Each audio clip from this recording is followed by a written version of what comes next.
ಇನ್ನು big boss ಮನೆಗೆ ಯಾರಾದರೂ ಅವ್ರ ಮನೇಲಿರೋರು ಹೋದ್ರೆ ಅವ್ರ ಮನೇಲಿರೋರು ಎಷ್ಟು ಸ್ಟ್ರಾಂಗ್ ಆಗಿರಬೇಕು ಅವರ ಮನಸ್ಥಿತಿ ಅಂತ ಹೇಳ್ಬಿಟ್ಟು. ಯಾಕಂದರೆ ನೀವು ನೋಡ್ತಾ ಇರ್ತೀರಾ ಅವ್ರನ್ನ ಬೇರೆಯವರು ಏನಾದರೂ ಮಾತಾಡೋದಾಗಿರ್ಬೋದು, ಅವ್ರ ಟಾಸ್ಕ್ ಆಗಿರ್ಬೋದು, ಗಾಯಗಳಾಗೋದಾಗಿರ್ಬೋದು ಎಲ್ಲವನ್ನು ನೋಡ್ತಿರ್ತೀರಾ.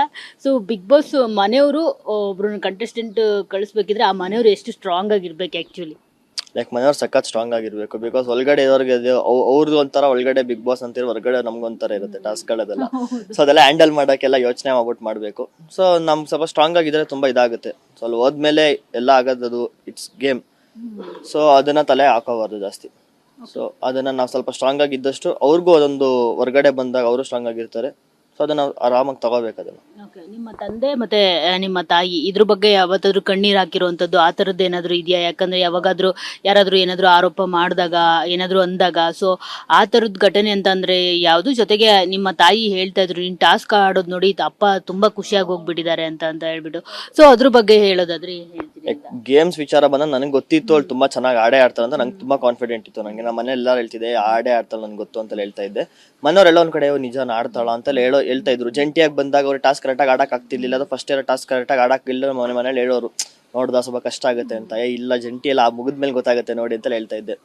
ಅದು ಬಿಟ್ಟರೆ ಟಾಸ್ಕ್ ಆಡ್ಬೇಕಾದ್ರೆ ನಮ್ಮ ಅಪ್ಪಂಗೆ ತುಂಬಾ ಖುಷಿ ಆಗೋದು. ಅವ್ರ ಫ್ರೆಂಡ್ಸ್ ಎಲ್ಲ ಕಾಲ್ ಮಾಡ್ಬಿಟ್ಟು ಏನು ಸರ್ ನಿಮ್ಮ ಮಗಳು ಇಷ್ಟು ಚೆನ್ನಾಗಿ ಆಡ್ತಾರೆ, ಇಷ್ಟು ಸ್ಟ್ರಾಂಗ್ ಇದ್ದಾಳಲ್ಲ, ಹೆಣ್ಮಕ್ಳು ಹಿಂಗೆ ಇರಬೇಕು ಅಂತ ಹೇಳೋರು. ಅದ್ರಲ್ಲಿ ನೋಡಿದಾಗ ನಮ್ಮ ಕಡೆ ತುಂಬಾ ಖುಷಿ ಆಗಿದೆ. ಅದನ್ನ ನೆನೆಸ್ಕೊಂಡು ಅಪ್ಪ ಅಳೋರು, ಲೈಕ್ ನನ್ನ ಮಗಳಿಗೆ ಈ ಥರ ಜನ ಪ್ರೀತಿ ಕೊಡ್ತಿದಾರಲ್ಲ ಅಂತ ಅಮ್ಮ ಅಳೋರು. ಯಾಕೆ ಅದೆಲ್ಲ ನೋಡಿದಾಗ ಒಂದ್ ಕಡೆ ನಂಗೆ ತುಂಬಾ ಖುಷಿ ಆಯಿತು. ಪರವಾಗಿಲ್ಲ, ಅಕ್ಕಂಗೆ ಇದೆಲ್ಲ ಬಂದು ಗೊತ್ತಾದ್ಮೇಲೆ ಅವಳು ಎಷ್ಟು ಖುಷಿ ಪಡ್ತಾಳೆ ಅಂತ ಗೊತ್ತಾಯ್ತು. ಬಟ್ ಒಳಗಡೆ ಆರೋಪ ಅಂದ್ರೆ ಅವರ ಪರ್ಸ್ಪೆಕ್ಟಿವ್ ಅದನ್ನ ನಾವು ಚೇಂಜ್ ಮಾಡೋಕ್ಕಾಗಲ್ಲ, ಅವ್ರು ಹೆಂಗ್ ನೋಡಿರ್ತಾರೆ ಅಂತ. ಬಟ್ ಯಾವುದೋ ಒಂದು ವಿಷಯ ಅವ್ರದ್ದು ನಡೆದಾಗ ಧ್ರುವಂತ ಅವ್ರನ್ನ ಹೇಳಿದಾಗ ಅದೊಂದ್ ಕಡೆ ಬೇಜಾರು ಮಾಡ್ಕೊಂಡಿದ್ರು ಮನೆಯವರು. ಅದಾದ್ಮೇಲೆ ಸ್ವಲ್ಪ ದಿವಸ ಆದ್ಮೇಲೆ ಅದು ಜನರು ನೋಡಿದ್ರಲ್ಲ ಆ ಥರ ಎಲ್ಲ ಏನು ಇರ್ಲಿಲ್ಲ, ಸುಮ್ಮನೆ ಅದೇನೋ ಒಂದು ಫ್ಲೋಲಿ ಜಗಳದಲ್ಲಿ ಹೇಳಿರೋದು ಅಂತ ಗೊತ್ತಾದ್ಮೇಲೆ ಅಮ್ಮ ಟೆನ್ಷನ್ ಆಗಿದ್ದು ಸ್ವಲ್ಪ ಸಮಾಧಾನ ಆಗುತ್ತೆ.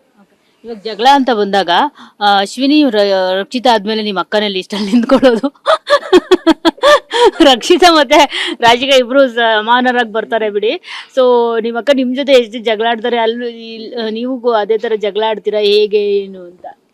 ಲೈಕ್ ಹೊರಗಡೆ ನಮ್ದು ಇವಾಗೆಲ್ಲ ನಮ್ ಜಗಳ ಇರ್ಲಿಲ್ಲ, ಒಂದಷ್ಟು ವರ್ಷದಿಂದ ಚಿಕ್ಕ ವಯಸ್ಸಲ್ಲಿ ತುಂಬಾ ಕಿತ್ತಾಡ್ತಾ ಇದ್ವಿ. ಸಖತ್ ಕಿತ್ತಾಡ್ತಿದ್ವಿ, ಮಾತಿಗೆ ಜಗಳ ಆಡ್ತಿದ್ವಿ. ಮನೇಲಿ ಬಿಟ್ಟೋಗಕ್ಕೆ ಎದ್ರುಕೊಳ್ಳೋರು, ಹೆಂಗಪ್ಪ ಬಿಟ್ಟೋಗ್ಲಿ ಇವ್ರು ಇಬ್ರಣ ಅನ್ಕೊಂಡಿಲ್ಲ. ಬಟ್ ಒಳಗಡೆ ಅದು ಜಗಳ ಏನು ಮಾಡಕ್ಕಾಗಲ್ಲ, ಅದು ಒಂಥರ ಮ್ಯಾಂಡೇಟ್ರಿ ಒಳಗಡೆ ಜಗಳ ಮಾಡೋದು ಅದಾಗ್ತಾ ಇರುತ್ತೆ ಡೈಲಿ. ಅದು ಅಕ್ಕಂಗೆಲ್ಲ ಜಗಳ ಗಂಟಿ ಅಂತಿದ್ದಾರೆ, ನೀವು ಜಗಳ ಗಂಟಿ ಅನ್ನೋದು ಕೊಡ್ತೀರಾ ಅವ್ರಿಗೆ? ಆ ತರ ಎಲ್ಲ ಏನಿಲ್ಲ. ಬಟ್ ಎಲ್ಲಿ ಮಾತಾಡ್ಬೇಕಲ್ಲಿ ಮಾತಾಡ್ತಾಳೆ. ಟ್ರಿಗರ್ ಆದಾಗ ಅದೇನು ಮಾಡಕ್ಕಾಗಲ್ಲ. ಸೊ ಸ್ಟೇಟ್ಮೆಂಟ್ಸ್ ಗಳೆಲ್ಲ ಬಂದಾಗ ಅದೆಲ್ಲಾರು ಆ ಟೈಮಲ್ಲಿ ಎಲ್ಲಾರು ಜಗಳ ಆಡಿದಾರೆ ಒಳಗಡೆಯಲ್ಲಿ, ಎಲ್ಲಾರ್ಗು ಅದಾಗ್ಬಿಡುತ್ತೆ ಟ್ರಿಗರ್. ತುಳಿತಿದ್ದಾರೆ ಅಂದಾಗ ನಾವು ಜಗಳ ಆಡ್ಬೇಕಾಗಿರುತ್ತೆ. ಮಾಡಿಲ್ಲ ಅಂತಂದ್ರೆ ನಮ್ಗೆ ಅಲ್ಲಿ ನಾವೇನು ಅಂತ ಗೊತ್ತಾಗಲ್ಲ ಯಾರಿಗೂ. ಸೊ ಅದಕ್ಕೋಸ್ಕರ ವಾಯ್ಸ್ ರೈಸ್ ಮಾಡ್ತೀವಿ. ಇನ್ನು ನಿಮ್ಮ ಅಕ್ಕ ತುಂಬಾ ಕ್ಲೋಸ್ ಆಗಿದ್ದಿದೆ ಸೂರಜ್ ಅವ್ರ ಜೊತೆ. ಸೊ ಅವ್ರಿಬ್ರದ್ದು ಒಂದು ಅಂಡರ್ಸ್ಟ್ಯಾಂಡಿಂಗ್ ಎಲ್ಲ ತುಂಬಾ ಚೆನ್ನಾಗಿತ್ತು. ಸೊ ನೀವು ಏನಾದ್ರು ಸೂರಜ್ ಅವ್ರ ಜೊತೆ ಮಾತನಾಡಿದ್ರ, ನಿಮ್ ಫ್ಯಾಮಿಲಿ ಏನಾದ್ರು ಮಾತನಾಡಿದ್ರೆ ಹೇಗೆ ಏನು ಅಂತ? ಜೊತೆಗೆ ಸೂರಜ್ ಅವ್ರ ಬಗ್ಗೆ ಒಂದು ಒಪಿನಿಯನ್ ಏನಾದ್ರು ಶೇರ್ ಮಾಡೋದಿದ್ರೆ ಏನು? ಅದೇ ಒಳಗಡೆ ಹೋಗಿದ್ದಾಗ ಮಾತಾಡಿದ್ದೆ ನಾನು. ಅವ್ರಿಗೆ ಕ್ಯಾಪ್ಟನ್ಸಿಗೆಲ್ಲ ಇದು ಕೊಟ್ಟಿದ್ದೆ. ಬಿಕಾಸ್ ಅವ್ರ ಎಫರ್ಟ್ಸ್ ಎಲ್ಲ ನಾನು ನೋಡಿದ್ರಿಂದ ಅವ್ರಿಗೆ ಕೊಟ್ಟಿದ್ದೆ. ಸೊ ಒಳಗಡೆ ಅವ್ರಿಗೊಬ್ರು ಅರ್ಥ ಮಾಡ್ಕೊಂಡು ಅಲ್ಲಿ ಯಾರು ಇರಲ್ಲ, ಫ್ಯಾಮಿಲಿ ಒಂದು ಕಾಂಟ್ಯಾಕ್ಟ್ ಇರಲ್ಲ, ಏನು ಇರಲ್ಲ. ತುಂಬಾ ದಿವಸ ಆಗ್ಬಿಟ್ಟಾಗ ಅವ್ರಿಗೂ ಅದೊಂಥರ ಹೆಕ್ಟಿಕ್ ಆಗ್ಬಿಟ್ಟಿರುತ್ತೆ, ಎಲ್ಲಿ ಏನು ಹೇಳ್ಕೊಳ್ಳ, ಯಾರ ಹತ್ರ ಮಾತಾಡ್ಲಾ ಅಂತೆಲ್ಲ. ಸೊ ಒಳಗಡೆ ಒಬ್ರು ಒಂದು ಬೆಸ್ಟ್ ಫ್ರೆಂಡ್ ಹತ್ರ ಒಬ್ರು ಸಿಕ್ಕಿದಾಗ ಏನಿದ್ರು ಶೇರ್ ಮಾಡ್ಕೊಳಕ್ ಒಬ್ರು ತಾಳ್ಮೆಯಿಂದ ಕೇಳಿಸ್ಕೊಳಕ್ ಒಬ್ರು ಇರಬೇಕು. ಸೊ ಅದೆಲ್ಲ ನೋಡಿದಾಗ ಸಮಾಧಾನ ಆಗೋದು.